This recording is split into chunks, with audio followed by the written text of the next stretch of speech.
Welcome to this goal setting workshop. The whole idea of what you are about to watch is to get out of your own way without feeling guilty about not ever actually achieving goals before, or maybe you have achieved goals, but they're sort of hit or miss.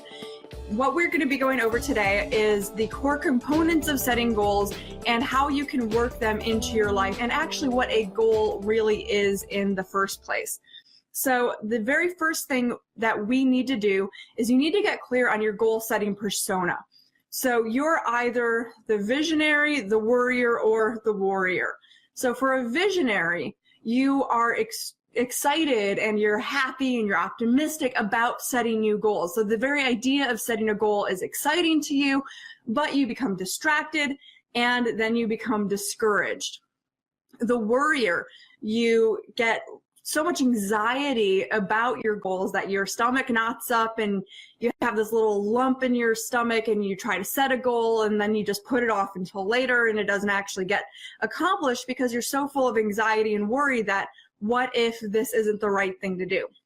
And then there is the warrior. You have iron self-discipline, you accomplish every single goal, and they stand no chance against your willpower because you just crush it every single time.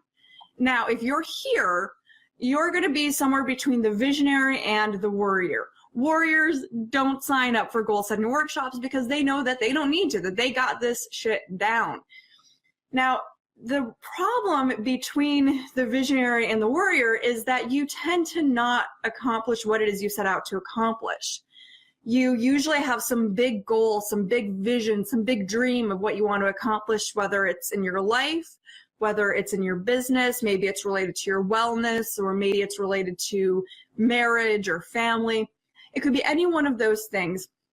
And you have this vision, but it doesn't quite sound perfect, or maybe you worry that you're not good enough. Maybe you worry that, well, every time I've set a goal in the past, I haven't accomplished it. And so what's the point? Maybe I'm not set out for this. And it becomes this sort of self-fulfilling prophecy. You become so worried about making the wrong choice that you procrastinate and you never actually set your goals. Or if you do set your goals, you just keep putting them off and you forget about them. Now, this is totally relatable. This is a really big thing that happens time and time again with New Year's resolutions, because people set something that seems like a really good, strong vision, and then they put it off and they get in their own way and they don't accomplish it. So it's actually something I did in the past where I would set a resolution and like 3 months later, I couldn't remember what that resolution was. And so of course it never got accomplished. I mean, I spun my wheels like this for years and years. And it's a really big problem when you're trying to actually move ahead in your life. When you know that there's something that's got to change, you can't keep doing what you're doing now, you need a goal, you need something to be working towards. So the reason that we tend to put goal setting off, or the reason we tend to procrastinate on actually working towards our goals, is usually one of these three things. So there's a disconnect between the goal that you set, or the resolution, if you are watching this as this is being recorded in January. There's a disconnect between the goal and what it is you actually want in your heart, in the core of your being. And then there is the idea that a goal is set in stone. And so that idea becomes very, very paralyzing, because when it is set in stone, you start to feel like, what if I don't want this in the end? What if this doesn't turn out to be a good idea? And so the fear of failing at a goal will actually stop you from working towards it. And then there is having steps or projects which are disguised as goals. Now, steps and projects are critical when it comes to achieving goals, but they are not goals in and of themselves. And we're going to get to that in a couple minutes. Goals versus steps. Steps are critical when it comes to achieving a goal, as I mentioned before, but it's not going to be a goal in and of itself. So a step is an immediate action that you take, or an action that you can take within the next few months or weeks that moves you towards a destination. So if you say, well, first thing I'm going to do is I'm going to go get a book. And this book is going to teach me everything I need to know about running my business, about losing weight, about sleeping better. That's a step. That's not a goal. It's something you can check off your list, but it's not a goal in and of itself. A goal is where you want to be in order to start a new chapter of your life. And this is what makes them so critically different from steps, because a goal is like a mile marker for a transition period. It's a way to mark that you have grown, that you have achieved something, that you've accomplished something in your life or in your business. Goals versus projects is a little bit harder to clearly differentiate for a lot of people. Now, it's easiest to think about it like this. A project is something that you create. So my husband and I just built a bookshelf last night. We did not have the goal here is we're going to build a bookshelf. No, the goal is we need to organize our new living room since we just moved. We don't have as much shelving space as we anticipated. So the goal is to have a tidier living room by the end of January. The project was to build a bookshelf. Now, projects are critical towards accomplishing goals, but they are not goals in and of themselves. So having this bookshelf done is going to be an incredible tool that we can use in order to tidy up our living room, to nest, to unpack all of these boxes and totes that we have. The goal is the organized living room by the end of the month so that we can actually have company over and not be embarrassed by all of the unpacked boxes.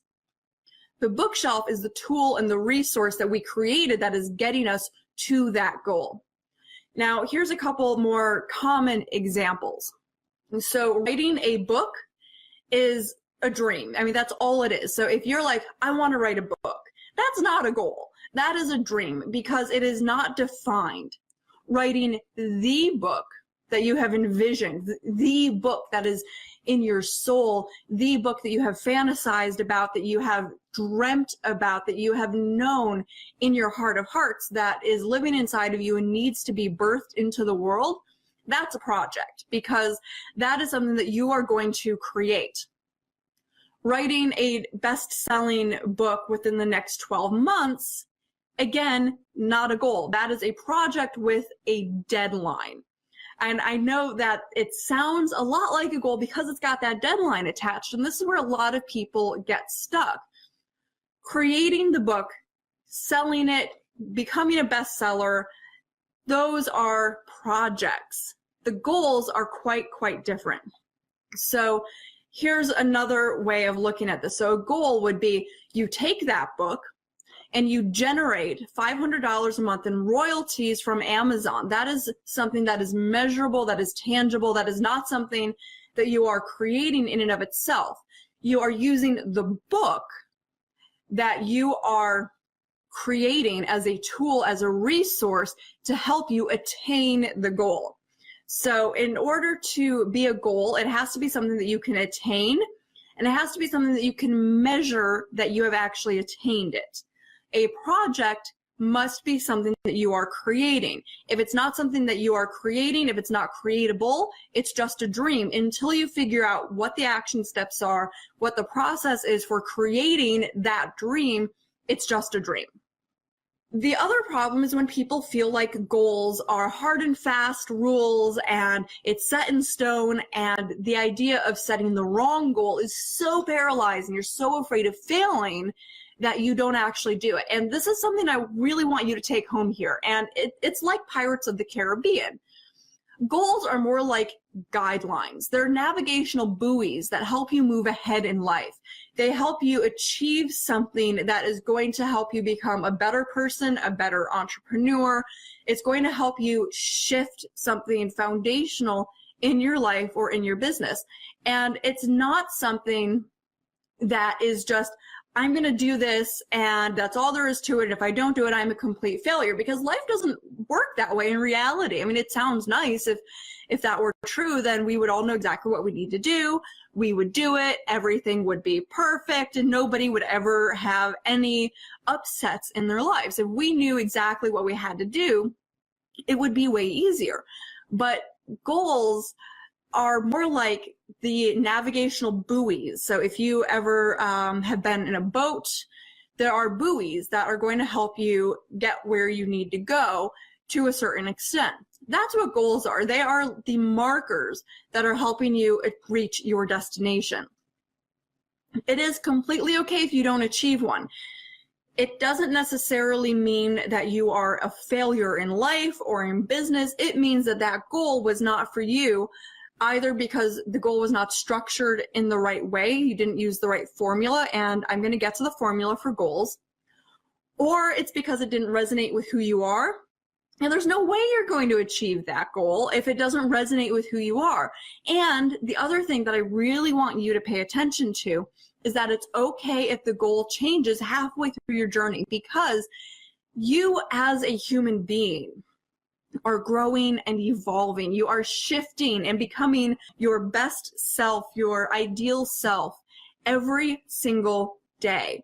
You are stepping into your future every single time you wake up and you take any sort of intentional action towards a better life.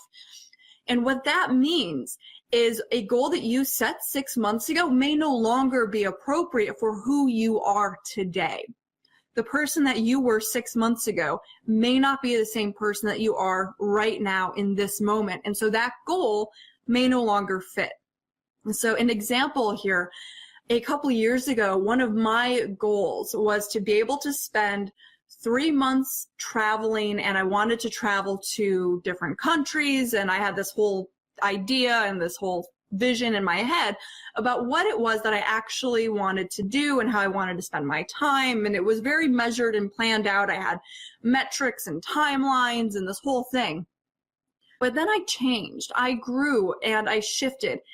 And I no longer feel the same fascination that I did. I mean, of course, I still want to travel the world, but that is not the most important thing in my life. The most important thing in my life is being with the people I love. And if my husband couldn't go with me, then I don't want to go somewhere by myself. It needs to be with the people I love. So my values shifted, which in turn means that that goal is no longer appropriate to who I am. That is totally okay. I mean, this happens all the time when you are growing and evolving. It doesn't mean that I'm a failure because I didn't achieve that goal. It just means that I am no longer the person who wanted that goal. Now, think about something that you may have set out to achieve at some point in your life, and you have come to realize that it doesn't feel right, and that's the reason that you have been procrastinating on it. That's why you've been living in the zone of the worrier persona. That does not make you a bad person. It doesn't make you a failure. If you have set out to get a different job, for example, and the reason that you didn't is because, you secretly really like what you do, even though it isn't glamorous, that's okay. You're not a failure for not achieving the goal of a new career. It just means that you are not the person that originally thought that you wanted that. Goals are transitionary periods in your life or in your business, and they are navigational buoys. They're guidelines and they're markers that are going to mark the end of one chapter and the beginning of a new chapter. So let's say you're watching this and you're a business owner. Let's say you own a digital business and your goal is to hit $20,000 a month in revenue. That's not profit, that's just sales revenue. And you want to hit that goal within 12 months. This goal, when you accomplish this, it closes a chapter. You will no longer be just generating 6 figures or less in your business. You are no longer going to be in that new venture startup stage of your business. You will be instead opening the chapter of being a multi-6-figure business owner. These are very, very different chapters in your life, and that goal marks the end of the first chapter and the beginning of the second chapter within this scenario.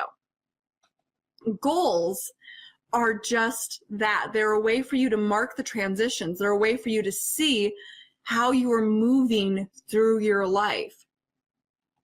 Now, the reason that a lot of people get stuck, the reason that we have these fears and we don't actually accomplish them is with disconnects. So if your goal, which you have set up correctly, you're using the formula and it doesn't quite resonate with you, then the goal is wrong. And there's no way you are ever going to truly accomplish or truly be passionate about accomplishing a goal that isn't for you. This happens when we set goals that somebody else suggested, that somebody said, you know, it would be a really good idea. And you're like, okay, sounds like a really good idea. And so you write that down, that's your goal. And then you never move forward on it because you don't actually want that goal. This happens when we don't know what it is we want to do, and so we start looking up different goals, or we start browsing Pinterest and getting an idea of what's possible. And so then we just write down goals that other people have. We hear about goals in masterminds from other participants. We're like, oh, that one sounds really good. I want that goal. Well, that's not your goal. That's you stealing somebody else's goal if it doesn't resonate with you, with your soul, and with who it is that you want to be as an individual and as an entrepreneur. So when we have a disconnect, it's usually because we're making goals for someone else, we're stealing somebody else's goals, or we don't actually know what we want, so we're just plucking goals out of thin air. So if you want to avoid feeling disconnected from what it is that you are hoping to accomplish and what these goals are going to be doing for you, then you need to not make goals for anyone else. So this includes your parents, your spouse, your siblings, your besties. Don't do it because you're not going to resonate with it and you're not going to get it done. Don't steal somebody else's goals. So people set goals for very personal reasons, and you do not have the same personal reasons for setting a goal that somebody else has. You're never going to achieve accomplishing the goal if you just set the goal from somebody else because, oh, hey, that sounded good.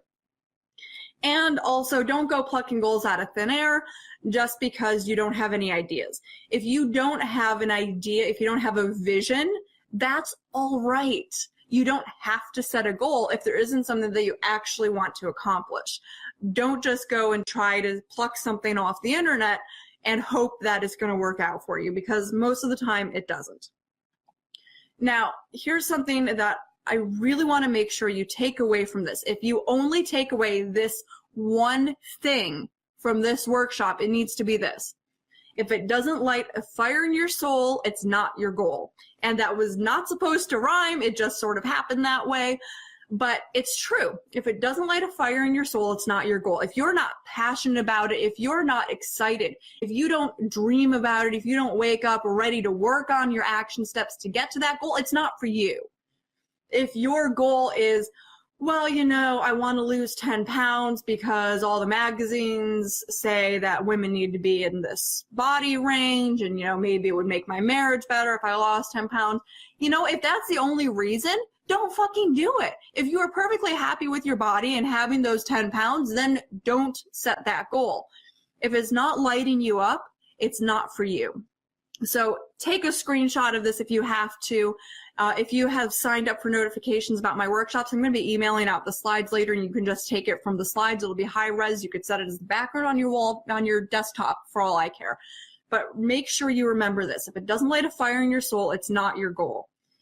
To be a goal that is worth pursuing and a goal that you're actually going to achieve, it needs to be desirable, specific, measurable, and actionable. And this is where most people go wrong with goal setting. You may have heard of SMART goals, which are specific, measurable, actionable, results-oriented, and time-based. And the reason that I don't use that framework is because it lacks the core component of being desirable. If you don't desire the goal, if it doesn't light you up, if there isn't a fire in your soul, then you're never, ever going to achieve it. If you do, by some miracle, it's going to be like pulling teeth, and you're going to be resentful of the process, you're going to be resentful of the results, and you're not going to enjoy it, which is going to make you less likely to pursue a goal in the future. So your goals absolutely must be desirable, specific, measurable, and actionable. Now, in order to be specific, measurable, and actionable, it has to be time-based. These three components do not happen without time attached to it. So we're going to get into each of these here in just a second. I'm going to take another sip of my water. We're talking now about how to actually set your goal. And I use the 3 Ds, as I call them. So first, daydream. What do you want your life to look like in 6 months, 12 months, 24 months? Write down everything that comes to mind and make sure that you are being specific as possible. Now, if you're a little nebulous here, that's okay, because we're going to refine it later on in the process. That is down under define, but it's going to save you a little bit of work if you're as specific as you can be right now. And then you have to discard. So any goal that is on this piece of paper that doesn't make your soul sing, any goal that you wrote down because, oh, well, my mom wants me to do this, or my husband wants me to do this, or my best friend says this is a good idea, get rid of it. If it's not for you, if it doesn't light you up, just scratch it off on the piece of paper and don't give it another minute's thought. Then for the goals that are left, they have to light you up, they have to be desirable, and if they are, how can you make it specific, measurable, and actionable? The actionable is where you're going to be breaking down your goals into steps and projects. Now, steps are action steps, daily items that you can do that will move you closer to either creating the project, the tool, the resource that is going to help you achieve the goal, or it's just going to help you by moving forward. So if your goal is tied to weight loss, it's going to be something like making sure you're actually getting the proper nutrients in order to facilitate weight loss every single day. That would be a step. That is not necessarily a project. What is the big vision for your life? This is where a lot of people go wrong, because they've got all of these fears and all of these preconceived notions about what life needs to be, about what is possible for them.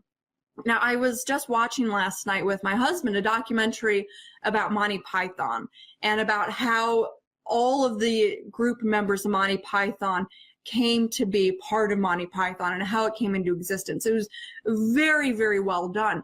And one of the things that they all kept saying, like Eric Idle and John Cleese and Michael Palin kept reflecting on, is the first time they saw a certain comedy act or they heard a certain comedy group, they realized, whoa, there's more out there than this middle class life that I had envisioned. There is more ahead in the world if I want there to be.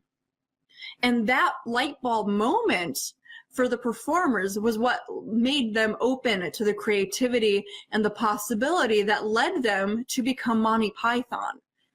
This is not uncommon. So we tend to get so stuck in what we believe is possible, about what we believe is out there, and about what we believe is the path that we have to take in life, that we don't daydream, that we don't have a big vision. We go, well, you know, I need to get a degree or I need to get certified, and then I'm going to get a job, and then I'm going to get a mortgage, and then I'm going to get married. And we follow these steps that society has laid out in front of us, and we neglect the things that are actually passionate, the things that we actually love, the things that if we just decide for a moment to spend the investment into societal norms, there's other possibilities out there. And this is 2019. There's never been a better time in history to dream big. We have resources at our fingertips that no other generation has had before. If you can dream it, you can actually make it happen. You can figure it out. We have this amazing tool called the internet, which is full of all sorts of free information that will help you figure out how to achieve your big vision.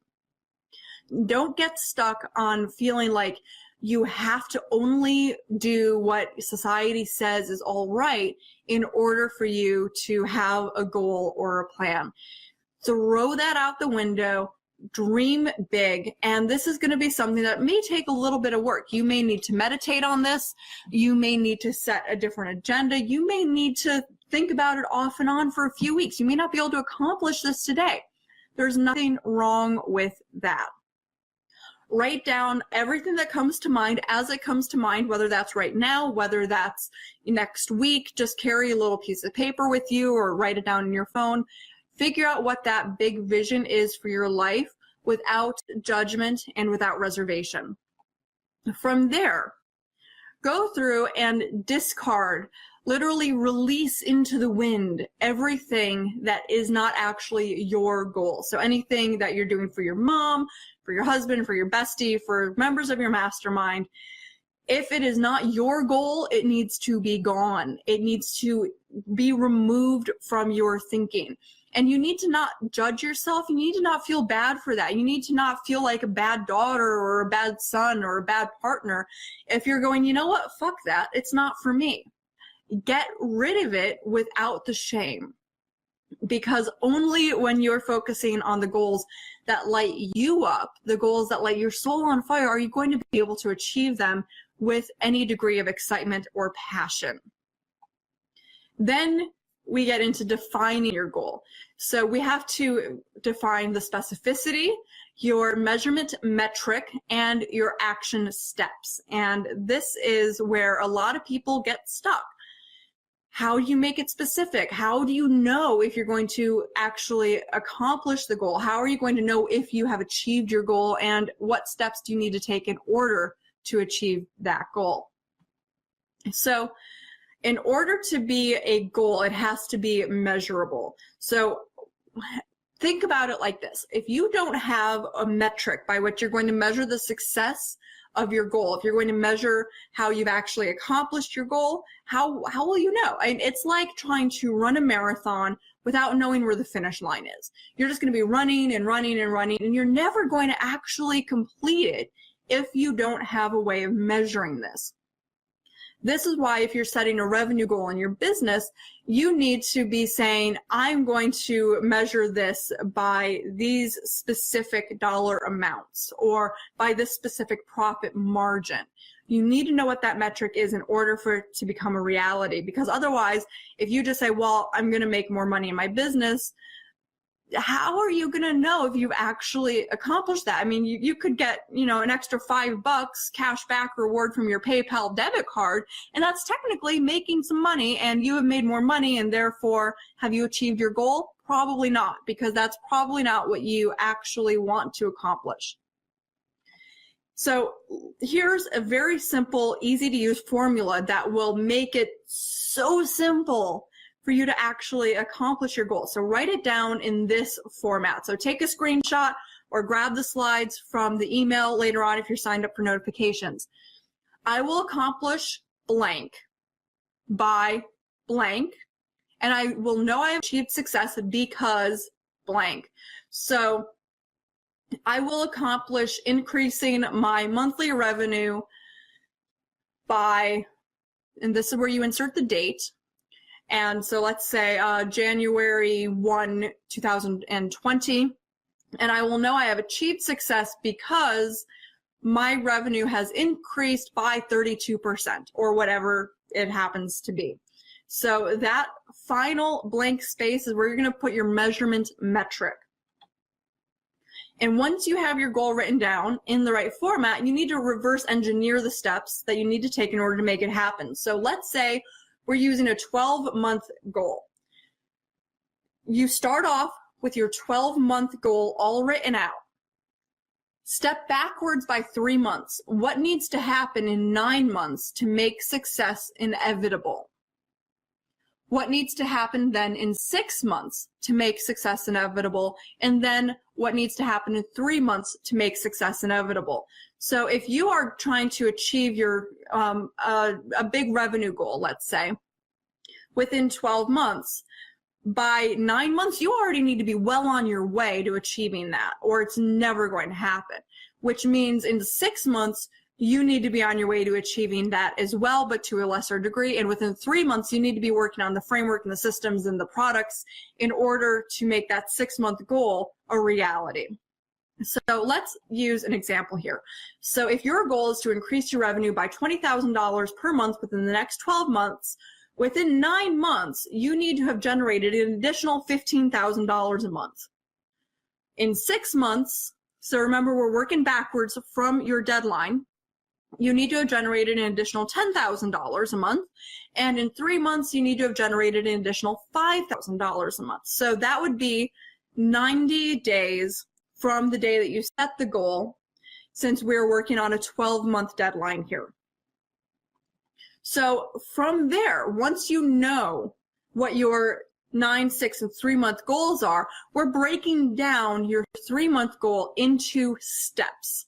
And from there, we very often also have projects. So if you have to increase your monthly revenue by $5,000 within 3 months, what needs to happen? Do you need to change your work hours so you can be more productive, so you have more creative time, so that you could then create a product, which is a project, that is a tool or a resource that's moving you towards your goal? Do you need to hire an additional team member to be servicing clients? Do you need to hire somebody who can do product creation for you? Do you need to hire somebody who can just be a sales rep? Do you need to hire somebody who can streamline and automate so that you can make more sales without actually investing more time? These need to be figured out in order for that 3-month goal to happen, which then in turn leads to your 6-month, 9-month, and eventually your 12-month goal. What of these 3 things, if we're using a business example here, do you need to achieve? Those get broken down into steps and mapped out into a daily success ritual, is what I call it. So once you've got that 12-month goal broken down into your 9, 6, and 3-month segments, your 3-month needs to be divided into daily action steps, because daily action, I know it sounds tedious, and I know there's a lot of people out there, myself included, who really don't like having to do the same thing every single day. But once you do it, it's going to lead to momentum. So going back to what my husband and I are doing on fixing up our apartment and getting settled in, we're doing daily action steps that leads to a big project in the house being accomplished, and therefore we're achieving our goal of nesting and being able to have people over, not be embarrassed by February 1st and so on. Because every single day we're like, wow, that was awesome, let's do this, and we're going to get another thing accomplished. It builds excitement, it builds confidence, and it gets you unstuck, and it helps you really move forward in an aligned and empowered way. What I recommend you do is schedule goal accomplishing tasks at the height of your energy and your creativity. So if you are a night owl, your big creative period is probably going to be in the evening, so 8, 9, 10 o'clock at night. If you're a morning bird, the height of your creativity and energy is probably going to be early, maybe even as early as 5 or 6 in the morning. Whatever that period happens to be, and only you know what period that is for you, that needs to be when you schedule your goal accomplishing tasks. Because if you wait until you have low energy for you to actually work on your goal accomplishing tasks, you're not going to, or you're going to do them half-heartedly, or it's going to take you twice as long, and then you're not going to be moving ahead with as much momentum as you need in order to achieve the goal that you're setting out to achieve.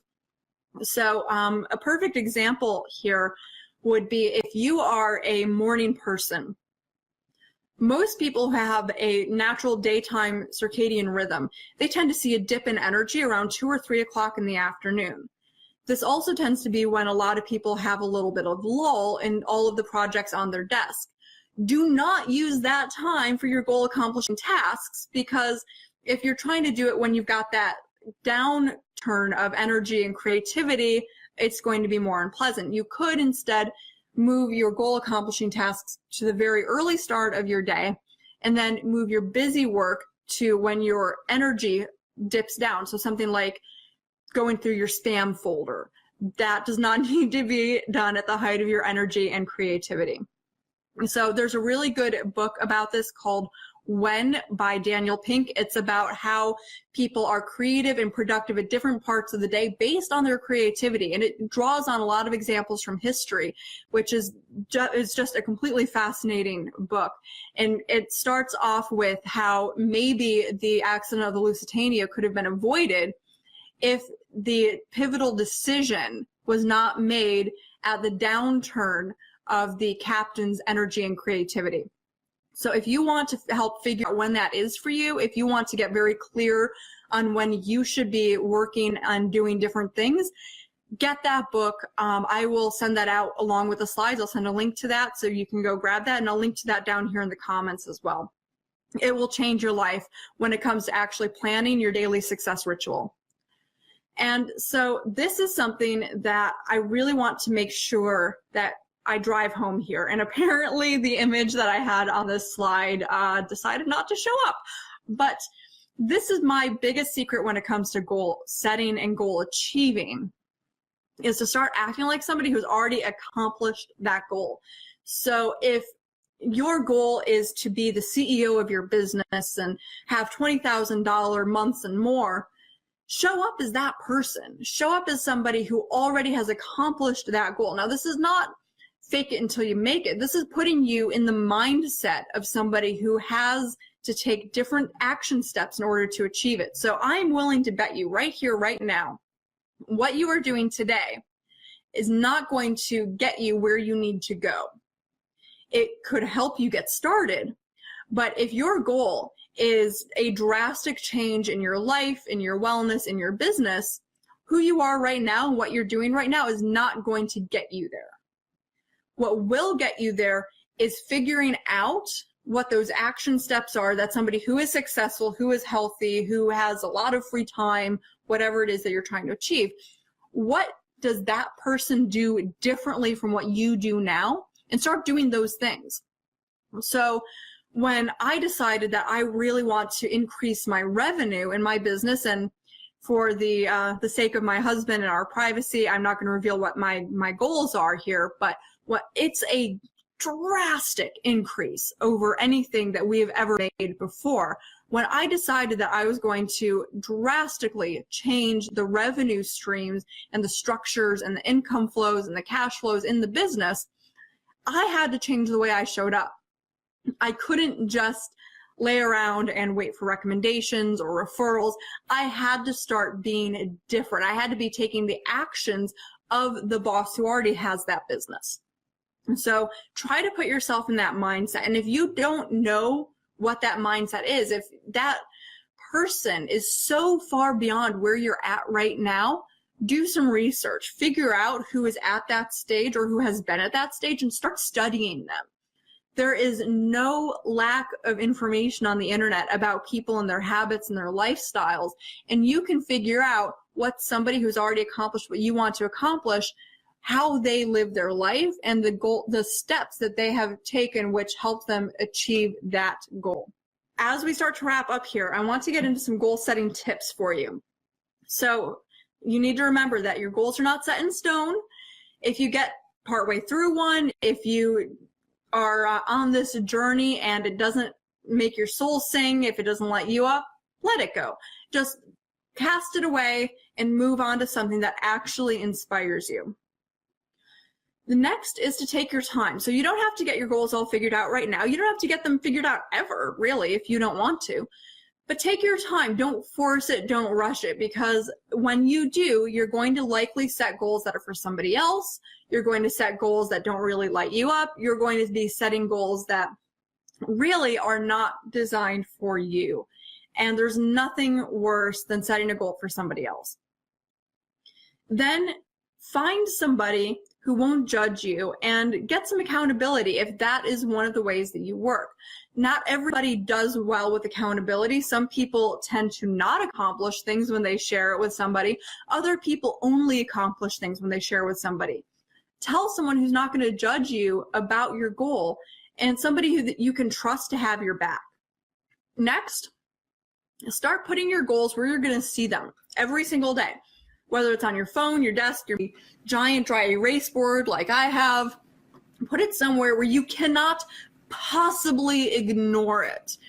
Because with a goal, if it's out of sight, it is literally out of mind. If we don't have a way to remember what we are working towards, it is very hard for us to actually achieve it. When we just see these action steps on our calendar or in our task management system, we are going to be stuck because we're like, well, that's, for this nebulous thing that I wrote down on a piece of paper once 6 months ago, and then we stop taking the action. Next is to get an accountability buddy. Now, this is different from just sharing your goal with somebody. An accountability buddy is someone with whom they are going to help you achieve your goal, and you are going to help them achieve their goal. An accountability buddy is a reciprocal relationship. They are there to kick your butt if on Friday afternoon you say, well, I didn't actually do anything towards my goal this week. They are going to help you by making sure that you're staying on path, that you're staying on action, and they're moving forward towards your goals. And then make sure you are being kind to yourself. Now, this is where a lot of people struggle because, well, if I don't achieve this, I'm a big failure, and then maybe I don't deserve to achieve anything, maybe I don't deserve success. That voice in our head is extremely frustrating and taxing, and it creates a vicious cycle where if we feel like a failure, we're going to continue to do things and act in a way that makes us reinforce that self-belief. The voice in your head is the most powerful one that you are going to hear every single day. So it is important that you are speaking to yourself with kindness. Don't get down on yourself if you don't achieve your goal. Don't beat yourself up if you're not making progress. Forgive yourself, try to be a little bit better next time, and then let it go. If you need additional support, make sure you are on the notification list for upcoming trainings. I am doing these workshops every single month in 2019, and with them, you're going to be learning things that are going to help you achieve your goals no matter what they are. So they're not related to goal accomplishing specifically, but they are tasks and tactics and action items and strategies that are going to help you move ahead in life and in business. And last but not least, I want you to remember you are a goal getter. You don't have to just sit back and wait for life to happen to you. By using this process, by following the steps in this training, you're going to be able to step into your future, and you're going to be able to flourish in 2019 and beyond.